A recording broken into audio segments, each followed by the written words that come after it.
What's up, YouTube? Got another knife review here for you. Today we're going to be looking at the Spyderco Air.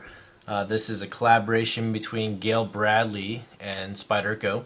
You guys all know that probably a pretty well-known knife out there, the Gayle Bradley collaboration, or original Gayle Bradley collaboration. I guess they just called it the Gayle Bradley folder from Spyderco. Is a much bigger knife, probably like a 3.6 inch blade or so. Sported stainless steel liners and a carbon fiber laminate handle scales. So that one, it was pretty popular also due to the fact that it sported CPM M4 steel, which is one of my favorite steels of all time. After experiencing 3V and I don't know what else, S30V, S90V. M4, as far as a user, is actually one of, I really enjoyed using that steel. Stripped down tons of boxes with them. I had a Benchmade 810 Contigo and a Benchmade 760 LFTI, all with M4. And they held their edges incredibly well, so I really enjoyed that. This Gayle Bradley Air is also sporting CPM M4, but you can see that this is a tiny package. This is a small Sebenza in Singo, and you can see it's much smaller than this knife. Probably just a little under an inch smaller than the Sebenza. Here against the Strider SJ75. So just a way of size comparison here, and even weight comparison. The Spyderco Air is 1.25 ounces. You really don't get a understanding of how light that is until you hold it in hand. It seriously feels like you're holding a piece of cloth or a piece of paper. That's how light 1.125 ounces feels. So would absolutely disappear in your pocket. Same time you can, not there, but you can do a Spidey flick. You're not going to be able to do it fast due to the Spidey hold placement.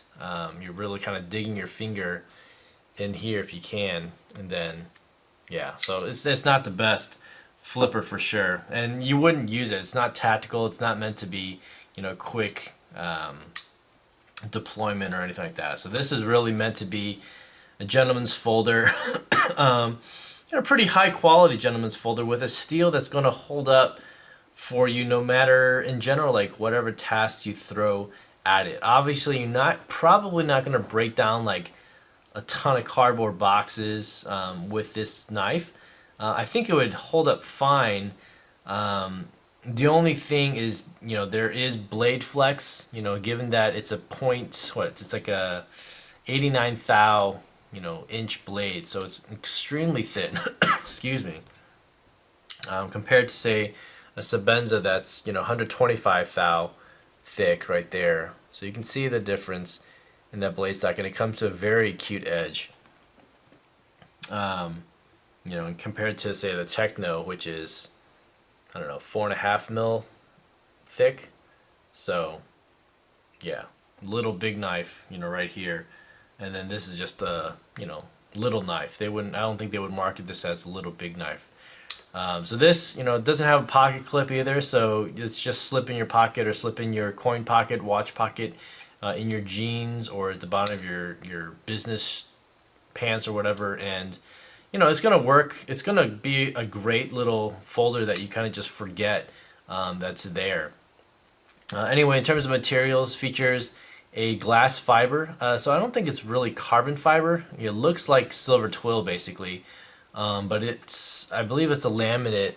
You can kind of see where the laminate starts, and then how it's just this kind of clear.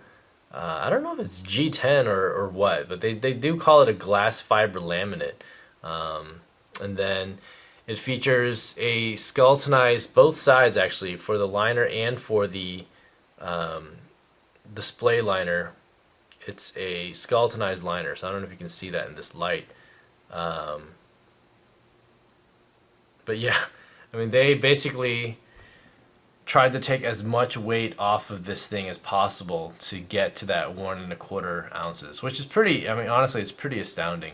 So in terms of fit and finish on this knife, it's great. I mean, there is absolutely no vertical lock rock or whatever or play, no side to side as well. But again, like I can torque on this way, and then you'll get a little bit of like blade flex again due to the fact that the thickness of the blade is so thin, but there's actually no play whatsoever. And I'm actually pulling on it pretty hard. Internally, it's got phosphor bronze washers, 2 small ones, and then what's kind of unique to this one is, I mean, with flippers and with a lot of new knives, they all feature, a lot of them feature a internal stop pin that goes in between the frame, and then there's a track on the blade. This one is actually featuring a track on the liners, and then there's a pin that's attached or fixed to the blade, and so then it travels through the track on the liners. So that serves as your stop pin, and you know how the blade travels through the liner. So pretty nice design. I don't know if that adds strength necessarily to the blade, but I think it's a nice feature to have. You got normal little pillar standoffs. I'm pretty sure they're stainless steel. I think Gavco did he anodized his liners. I was thinking about doing that, but most likely I'm going to sell this, so I want to keep it, you know, fresh. But yeah, I believe he said that these pillars are stainless steel. So anyway, small little folder featuring CPM M4, which, you know, for a slicer for everyday tasks actually is going to be a great steel to use. Altogether, I mean, for me, it's a little bit small. I mean, I can get a 4-finger grip on here, but you know, it is smaller than something that I would normally want to carry. So I mean, lengthwise, it's actually longer than the Techno, but the Techno just feels so much more substantial. I mean, if I was going to grab a small knife in my collection, the Techno is going to disappear, you know, pretty much with the low ride clip. It's just going to disappear at the top of my pocket.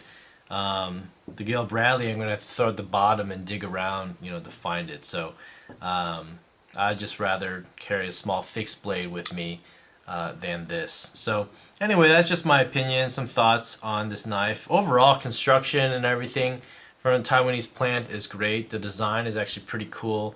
I heard the custom version of this one is somewhat larger, which would be better, you know, especially with this Wharncliffe blade.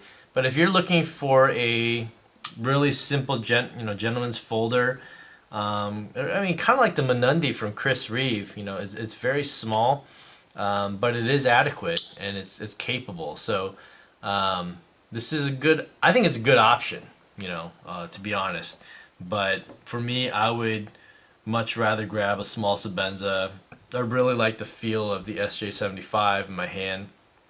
You know, at 140 for this knife, that's not cheap, you know. I've gotten small Sebenzas as cheap as like 200, I think like 225 is the lowest I've gotten a small Sebenza. Not this one, but so I would almost save and get something like that, or even a Techno. I think you could probably get a Techno for 150, 160 or so. For me, it would be the better bet. I like CPM M4 more than CTS XHP, but you know, the thickness of the blade is just going to serve, you know, my purposes a little bit, I think a little bit better, just because I want to have a stronger blade, more capable blade. So if I do need to pick at anything or stab at anything, this is going to hold up much better. So anyway, those are my thoughts on the Spyderco Air. Let me know what you guys think on the comments down below. Thanks as always for watching, and I will see you guys on the next vid. Take care. Bye.